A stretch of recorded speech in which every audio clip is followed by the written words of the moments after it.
Pernah nggak sih Kang ya, walau-walam ya, pernah nggak sih Kang dimimpiin sama salah satu dari almarhum? Pernah nggak?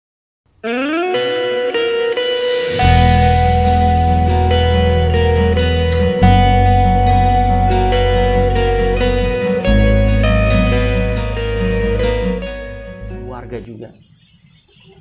Pernah nggak sih Kang ya, walau-walam ya, pernah nggak sih Kang dimimpiin sama salah satu dari almarhum? Pernah nggak Kang Heri? Nah, kalau ditanyakan soal mimpi, saya jawab tegas aja. Nggak tahu kenapa juga, saya tidak pernah itu mimpi apa-apa. Nggak pernah Kang? Nggak pernah, saya nggak pernah. Sama sekali ya? Sama sekali saya tidak pernah. Iya, iya. Nggak pernah mimpi apa-apa gitu. Karena mungkin kalau Kang Heri bisa ngeliat komentar-komentar kan banyak ya. Mungkin pernah baca, saya pernah didatengin, pernah dimimpiin. Sampai Kang, waktu saya bawa kardigan dari almarhumah Teh Hamel, itu teman-teman yang ikut sama saya di mobil itu, setelah sampai rumah itu juga mengalami hal kejadian unik. Saya nggak akan mengatakan hal kejadian serem ya, enggak. Menurut saya itu tidak seram lah. Unik aja, ada sesuatu yang ganjil. Jadi beberapa teman saya itu ada hal-hal ganjil, bukan ditampaki oleh almarhumah, bukan, atau dimimpin, bukan, tapi mengalami hal-hal yang memang di luar logika lah. Kayak misalnya ada kursi meja makannya digeser dan sebagainya, atau hal-hal ganjil lah. Tapi saya tidak mengaitkan dengan itu, apakah itu korin dari almarhumah atau sebagainya, saya tidak akan mengaitkan itu. Tapi setelah membawa kardigan itu, kita mengalami hal yang memang di luar logika. Nah, makanya saya wajar kalau seandainya banyak dari teman-teman yang ada yang dimimpikan dan sebagainya. Tapi Kang Heri sendiri enggak loh. Beneran, ya. Padahal saya dari awal gitu ya, ikut sama-sama bareng lah dengan teman-teman yang lainnya juga. Seperti apa yang disampaikan oleh Aki tadi, lebih dekat juga dengan keluarga ya. Keluarga, Tetapi benar, nggak ada sama sekali. Juga saya tidak pernah sama sekali bermimpi apapun. Itulah mungkin orang-orang yang terpilih aja kali ya. Bisa aja gitu. Ya kan banyak sekali tuh kadang teman-teman kita di luar sana yang sangat antusias gitu dengan kasus ini, tiba-tiba dimimpikan. Tiba-tiba kayak punya getaran gitu. Jadi begini Ki, mungkin ya saya tidak bermimpi ini begini ya. Biasanya kan kadang-kadang kalau misalkan kita siangnya bagaimana, atau kita punya sesuatu impian ya, atau harapan ingin seperti apa dan bagaimana, kadang-kadang suka terbawa mimpi tuh. Misalkan contoh, ada seseorang yang anak-anak pengen itu yang bilang sesuatu belum terwujudkan, kadang-kadang sudah termimpi duluan ya kan. Kayak kembang-kembang tidur, bunga-bunga tidur. Nah, karena Arab-Arab. Kalau saya justru mungkin tidak pernah bermimpi tentang kasus yang di Subang ya. Misalkan mimpi datangin almarhumah atau bagaimana, karena mungkin pikiran yang ada di pikiran sayanya bukan kasus saja mungkin. Aku ingin tahu apa tuh kebutuhan sepertinya. Kalau saya boleh tambahin, mungkin Kang Heri itu capek, jadi tidurnya pules. Ya, karena sehari-hari sibuk. Mungkin seperti jadi tidurnya pules, jadi nggak ada. Jadi itu pikiran saya mah. Saya tidak bermimpi jalan cagak. Saya memang bareng sama teman-teman juga fokus untuk bagaimana bisa memberikan informasi juga ya terkait kasus yang di jalan cagak. Tetapi pikirannya sayanya masih ada pikiran lain kayaknya nih. Jadi banyak pikiran, jadi nggak sempat mimpi itu. Jadi saat mimpinya mimpi yang lain gitu. Mimpi kangen ya. Untung aja Aki tidak tanya mimpinya mimpi apa. Mimpi apa tuh kan? Kan udah lewat sekarang. Aduh, ya teman-teman ya. Kalau ngobrol sama Kang Heri itu nggak habis-habis teman-teman. Saya sebelum datang ketemu Kang Heri, malamnya udah telepon-teleponan. Hampir 2 jam, nggak sadar loh, sejam lebih. Betul ya. Emang demi Allah orangnya seru Kang. Ini sebenarnya Kang Heri ini pusing sebenarnya. Pusing, tapi selalu dibawa dengan suasana yang memang ya seperti ini gitu, karena kita tahu ya Kang Heri ini dan teman-teman dengan tim itu siang malam fokus untuk mendampingi salah satu dari saksi. Jadi otomatis teman-teman sudah bisa lihat kesehariannya seperti apa Kang Heri. Ya udah pasti capek lah. Tapi ternyata ketemu saya orangnya gini. Jadi Aki ini setelah ketemu saya dengan Aki, ternyata Aki itu membawa aura yang bagus buat saya. Bisa. Kayaknya kalau begini ujung-ujungnya saya ikut dampingin ke Polda terus deh, gimana? Ya nggak apa-apa, kita kan punya mata untuk melihat, Ya. punya hati, punya apa untuk bagaimana kita itu bisa apa namanya ya, bisa bersama-sama untuk bisa memantau juga ya. Nah, saya itu lebih mengedepankan aspek sosialnya, Ki. Aspek sosial. Karena apa? Karena dari segi berita kan mungkin ya, kalau dari segi pemberitaan itu sudah ada banyak hal yang lebih berkompeten lah. Lebih profesional gitu untuk menyampaikan terkait berita. Tetapi saya sedikit kalau untuk saya pribadi ingin membawa misi sosialnya saja sih. Seperti itu. Pendampingan dan sebagainya itu kan termasuk hal sosial yang memberikan berita gitu ya, kayak betul. ngasih tahu informasi lah, ada begini ada begitu gitu gitu kan. Atau tidak baku seperti media berita-berita yang lainnya gitu seperti itu gitu kan. Dan saya juga melakukan apa namanya dalam hal ini dekat dengan misalkan Kang Yoris dengan Danu dan keluarga. Intinya yaitu tadi, kita manusia kan bukan makhluk pribadi ya, tetapi makhluk sosial juga. Makhluk pribadi punya urusan sendiri-sendiri yang sifatnya pribadi, dan makhluk sosial bahwa saya mempunyai keyakinan bahwa manusia tak akan bisa hidup tanpa pertolongan orang lain. Seperti itu. Iya benar. Ya intinya garis besarnya ya membantu. Ya seperti itu. Ya. Saya senang sekarang bisa ngobrol dengan Aki gitu kan. Saya juga yakin Aki juga sibuk ya gitu. Tetapi di sela kesibukan Aki kan, saya bisa bertemu nih dengan Aki atas kehendak Tuhan yang Maha Kuasa ya. Saya malah beruntung nih, kapan nih Kang Heri kosongnya kan gitu. Jadi nanti saya akan banyak belajar tentang apa yang saya tidak tahu, dan tentunya Aki lebih tahu. Sinergitas lah. Ya, sinergitas ya. Ya yang jelas gini Kang, makanya saya kita ngobrol kopi gini, saya tidak membahas kasus yang itulah, update itu saya tidak bahas itu. Saya lebih kepada nuansa yang memang dekat dengan saya. Betul. Gitu. Jadi mudah-mudahan tidak melenceng. Iya. Maaf. Mudah-mudahan tidak melenceng walaupun kita benernya ngobrol gitu ya. Tidak apa namanya membasmi sihir, tapi kita ngobrol di sini. Betul. Ngobrol kopi tapi kaitannya dengan dunia supernatural. Nah, masih dekat lagi dengan hal-hal supernatural nih Kang. Iya. Kalau mungkin Kang Heri dengar juga atau seliweran pernah dengar pastilah. Saya juga kenceng banget. Saya datang ke Subang tuh gosip itu kenceng banget. Tentang dukun. Iya. Ini saya pendapat pribadi Kang Heri aja ya. Maksudnya pribadi, pokoknya apa adanya Kang Heri aja. Kang Heri apa benar meyakini bahwa kasus ini tuh di backup oleh dukun? Itu Kang Heri percaya apa enggak? Jadi saya tidak ya, akan. Kan kasus dukun tuh ramai tuh. Iya. Nah, Kang jadi Heri gini percaya nggak nih? Ya, aduh sebentar. Iya. Sebentar. Ya, jadi gini Ki. Kalau menanyakan tentang hal itu, kalau untuk saya sendiri, apa namanya ya, tidak terlalu saya percaya bahwa goib itu ada Ki. Ya. Itu kan. Tetapi kalau untuk urusan ini secara pribadi ya, sudut pandang saya sendiri memang tidak terlalu berpikir ke sana ya. Dan saya percaya bahwa sekali lagi bahwa goib itu ada. Jadi saya tidak bisa memberikan jawaban yang pasti tentang hal itu. Kenapa? Karena kalau saya itu biasanya kan yang pertama soal ini kan di luar keilmuan saya ya Ki ya. Gitu.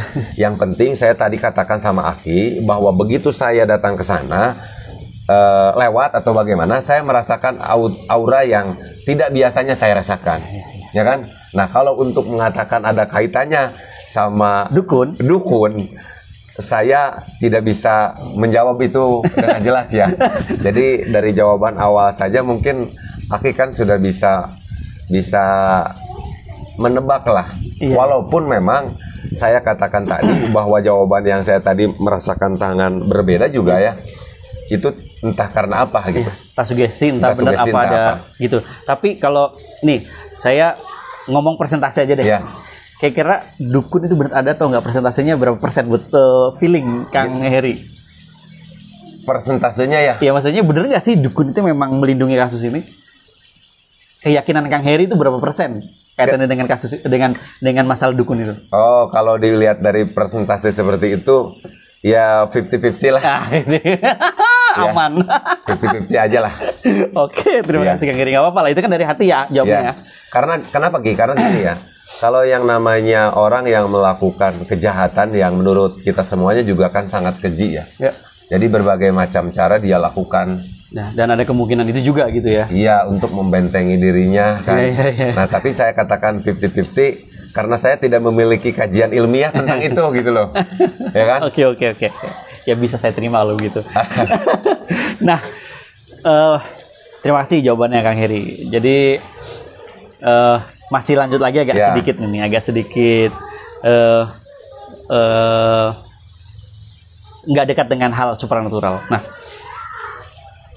Kang Heri itu kan, apakah Kang Heri itu kenal dekat dengan, maksudnya pernah nggak bertemu atau kenal atau istilahnya pernahlah ngobrol atau bagaimana gitu, temu sapa dengan almarhumah? Maksudnya sebelum kasus ini terjadi, Kang Heri seberapa dekat sih dengan, kalau untuk Yoris saya nggak nanya, Kang Yoris saya nggak nanya ke situ deh. Yeah. Tapi kalau untuk Neng Ate Amalia atau ke mamahnya pernah ketemu nggak kan? Kalau dengan Neng Amalia saya tidak pernah.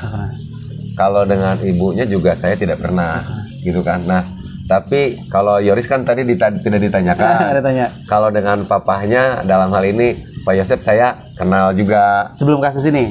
Sebelum kasus ini ya kita kenal lah. Kenal ya. Ya, dengan Pak Mulyana saya kenal juga. Ya, bisa dikatakan saya juga banyak belajar tentang organisasi. Dengan Pak Mulyana itu kan ya, belajar tentang banyak hal lah. Ya. Menurut saya beliau juga sangat luar biasa sih. Justru Kang Heri itu malah justru kenalnya sama Pak Mulyana dan Pak Yosep ya? Ya, sebelum tapi kasus ini gitu ya? Iya, tapi kalau dengan Pak Yosep saya kenal biasa saja sih. Si Hei saja gitu kan, yang namanya orang satu kecamatan kan. Iya. Gitu kan. Nah, tapi kalau dengan Pak Mulya saya dekat karena ya ini dikatakan ya, karena saya juga kan dulu pernah kerja honorer lah. Oh gitu kan. Ya, di institusi kan ya. Di institusi pemerintahan yang juga. Satu bareng dengan Pak Maulana. Bisa dikatakan kita pernah tinggal satu atap kan. Oh gitu, Mas. Oh. Ya, Iya. Jadi beliau itu bisa dikatakan senior, bisa dikatakan atasan. Bisa dikatakan guru juga lah. Ya kan ya? Bisa dikatakan sahabat juga bisa. Sahabat, iya. Berarti kenal dekatnya justru dengan keluarga dari Pak Yosep. Iya, Pak Yosep sendiri. Iya. Hanya karena memang waktu itu kegiatan ya, nama kerja Kang ya. Bahasanya kerja lah ya. Kerja. Dan di organisasi ya. Ya intinya maksudnya bukan kerja bukan di organisasi ya. Intinya belajar tentang cara berorganisasi. Ya. Masya Allah. Banyak belajar lah. Tonton udah banyak tahu belum hal itu, belum ya? Belum lah. Wah, berarti di channel Kisodobono tahunya nih. Belum lah. Oke. Baik, terima kasih Kang. Nah, mungkin ini jadi pertanyaan terakhir saya nih, penutup. Iya. Tapi saya tidak mau nyangkut ke kasus lagi nih. Maksudnya tidak mau kasus update lagi. Gini Kang.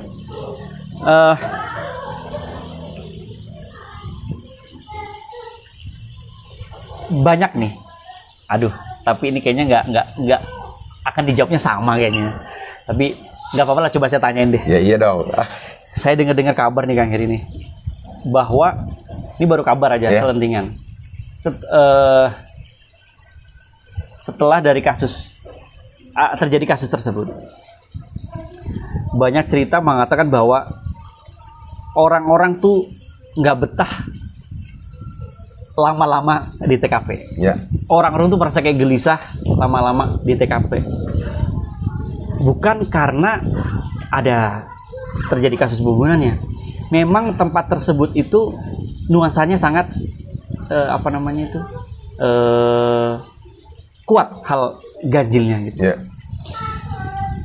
Yang saya tanyakan ke Kang Heri gini.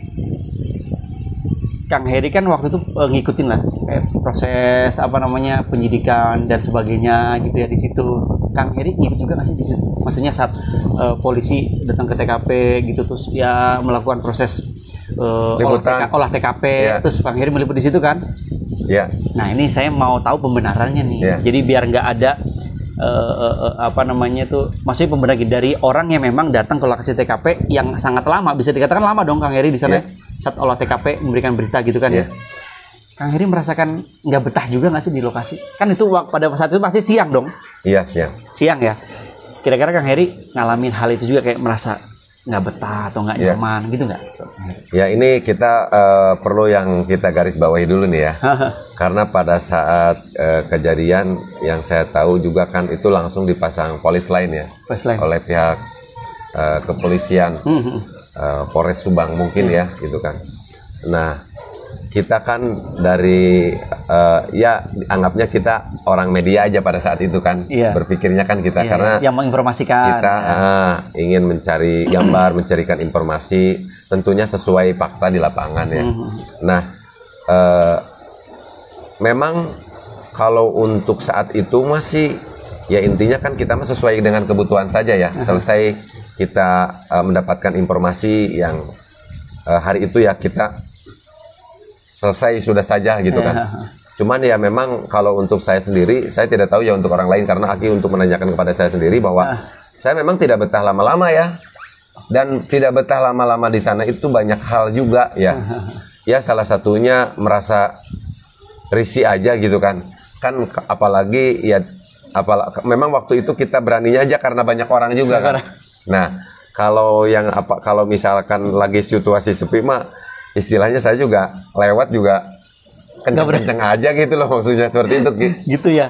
Tapi kalau untuk perasaan gelisah nggak betah itu intinya nggak merasakan itu karena ada hal lain saja. Berarti efek nggak nyaman di situ bukan karena sesuatu tapi karena apa istilahnya memang Kang Heri orangnya nggak bertahan, maksudnya nggak bisa masuk di satu yang banyak orang dan sebagainya, nggak betah lama di situ.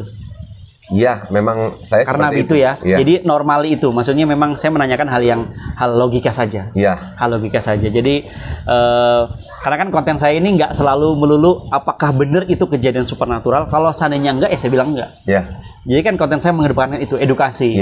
Kayak misalnya banyak orang yang datang ke tempat saya itu bilang, Ki, menurut orang itu saya kena santet. Apakah benar saya kena santet? Akan saya tunjukkan, akan saya buktikan. Oh ternyata ibu medis.